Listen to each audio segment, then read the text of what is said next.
Happy Sunday po dyan sa Pilipinas. At dahil nag-workout si Daddy ngayon, paglulutuan ko siya ng masarap. Ganyan ako ka-supportive.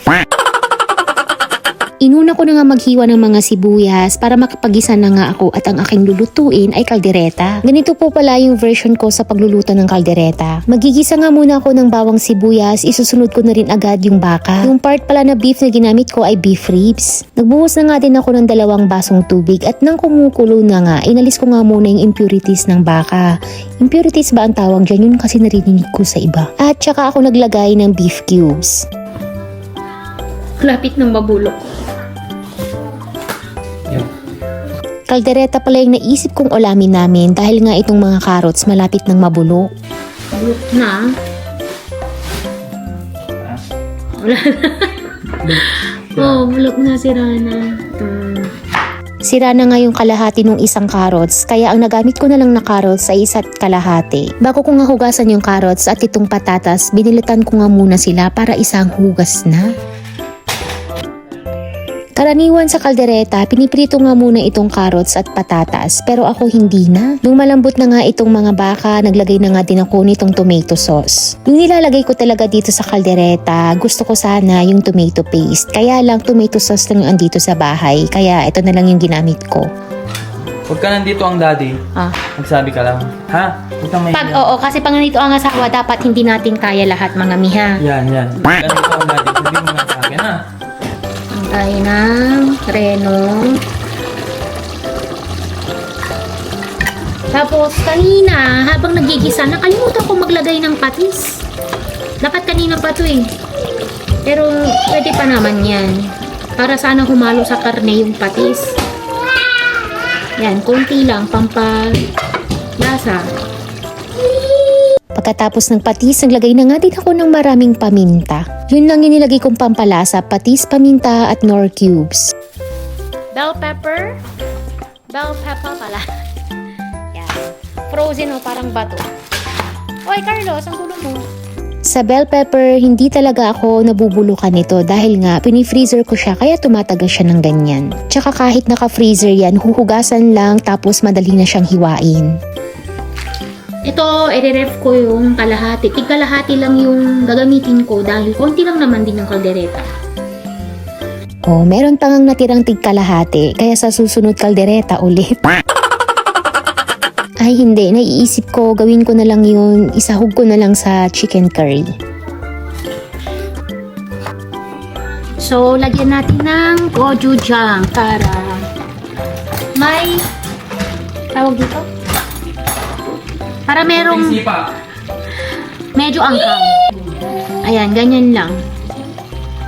Kasi hindi mahilig si Daddy sa maanghang. Ako lang.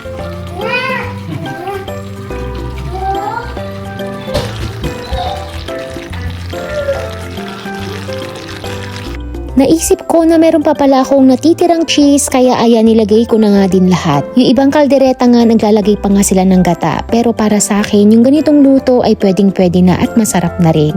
So guys, ito yung nabili ko. Tomato sauce malaki. So para hindi masayang nakalagay lang dyan, ang gagawin ko ganito. So kukuha ako ng cling wrap imbis na ziplock. Cling wrap na lang para hindi masyadong maaksaya sa cling wrap ay sa ziplock. So, ganyan lang siya. Yan. Tapos, tsaka ko ilalagay itong sauce.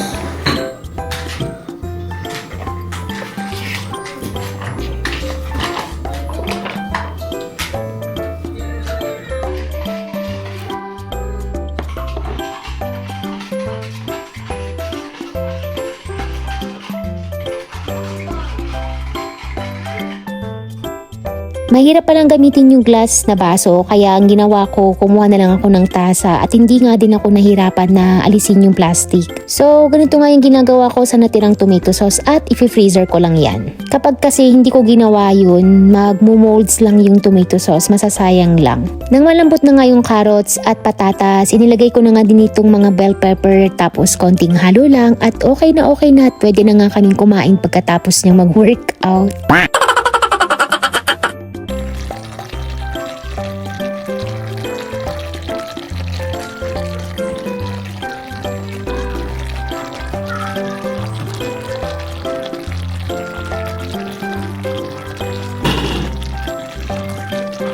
Let's eat caldereta.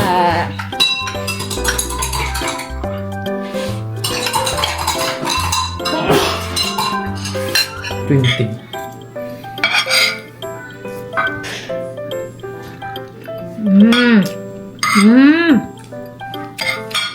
Lasang caldereta. Kanina pa ako gutom. Zoom na siya. Pangasinan vlogger. Guys. Pangasinan vlogger.